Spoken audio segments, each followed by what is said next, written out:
আজাদ মজুমদার, শহীদ সোহরাওয়ার্দী কলেজে ভাঙচুর ও মাহবুবুর রহমান মোল্লা কলেজে লুটপাট ভাঙচুর দুটি ঘটনাই কিন্তু আগে ঘোষণা দিয়ে ঘটানো। সানডে মানডে, যেটাকে মাসুদ কামাল, সাংবাদিক মাসুদ কামাল সানডে মানডে করে দিব উনি ব্লগ বানিয়েছেন। আবার চিন্ময় কৃষ্ণ দাসকে আদালতে তোলার ঘটনা অস্থিতিশীল পরিস্থিতির সৃষ্টি যে হতে পারে এটা আসলে বোঝা যায়। এটার জন্য আসলে খুব রকেট সায়েন্স লাগে না, মানে গোয়েন্দা তথ্য আগে থেকে থাকতে হবে এমন কিছু নয়। এসব ঘটনায় যে ক্ষয়ক্ষতি হলো এবং একটি প্রাণ চলে গেল, সেটার দায় কি সরকার এড়াতে পারে কিনা? না, অবশ্যই। যে কোনো নাগরিকের উপর যদি আক্রমণ আসে, কোনো নাগরিক যদি আক্রান্ত হয়, তাহলে তার দায় দায়িত্ব সরকারের উপরও কিছুটা আসে। এটা নিয়ে দ্বিমত করার কোনো সুযোগ নেই, যেহেতু নাগরিকদের নিরাপত্তার দায়িত্বটা সরকারের।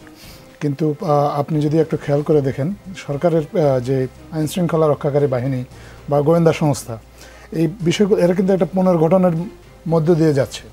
আমাদের গোয়েন্দা সংস্থাগুলোও কিন্তু এক ধরনের পুনর্গঠন প্রক্রিয়ার মধ্য দিয়ে যাচ্ছে। আইনশৃঙ্খলা বাহিনীতেও কিন্তু এক ধরনের পুনর্গঠন চলছে। শুধু পুনর্গঠন নয়, পাশাপাশি যে রাইট কন্ট্রোলের যে ড্রিলটা, সেই ড্রিলটাও চেঞ্জ করার চেষ্টা করা হচ্ছে, যাতে কোনো কারণে কোনো ধরনের রাইট কন্ট্রোল করতে গিয়ে জানমালের অহেতুক কোনো ক্ষতি না হয়। এই ক্ষতিটা এড়ানোর জন্য পুলিশ প্রশাসনকে ট্রেনিং দিয়ে সর্বোচ্চভাবে প্রস্তুত করার চেষ্টা চলছে। তো এইসব যখন করা হচ্ছে, এর মধ্যে এই ঘটনাগুলো ঘটে যাচ্ছে।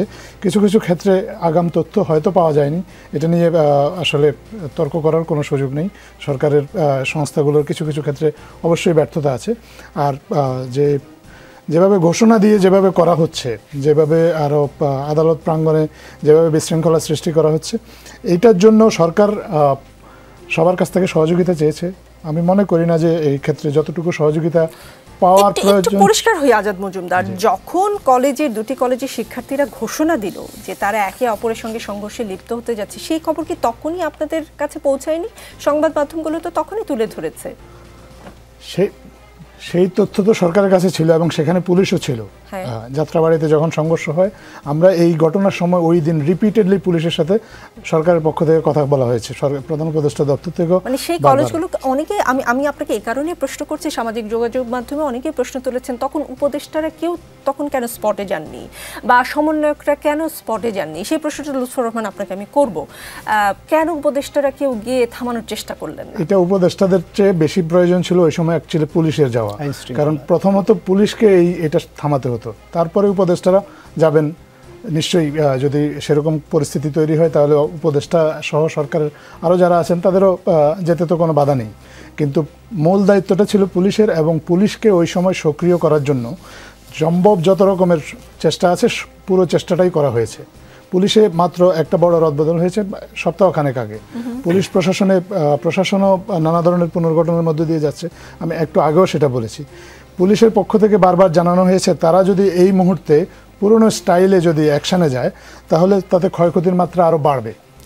যাতে কোনো ধরনের এখানে ছাত্ররা ইনভলভড, সাধারণ জনতা ইনভলভ, আরও অনেক ধরনের স্টেক হোল্ডার, দেখা যাচ্ছে যে এখানে আরও অনেক ধরনের লোকও ঢুকে গেছে পরবর্তীতে দেখা গেছে। তো পুলিশ খুব সতর্কভাবে বিষয়টা হ্যান্ডেল করার চেষ্টা করেছে। হয়তো তারা কিছুটা পেরেছে, হয়তোবা আরও ক্ষয়ক্ষতি হতে পারতো। এভাবে ঘোষণা দিয়ে যেভাবে এরকম লড়াইয়ে নামলো ছাত্ররা, এবং যে কারণটা দিয়ে নামলো, সেই কারণটা খুব একটা গ্রহণযোগ্য না। এখানে পরিষ্কার এখানে কারো না কারো ইন্ধন আছে। এটা ষড়যন্ত্র পার্ট হতে পারে।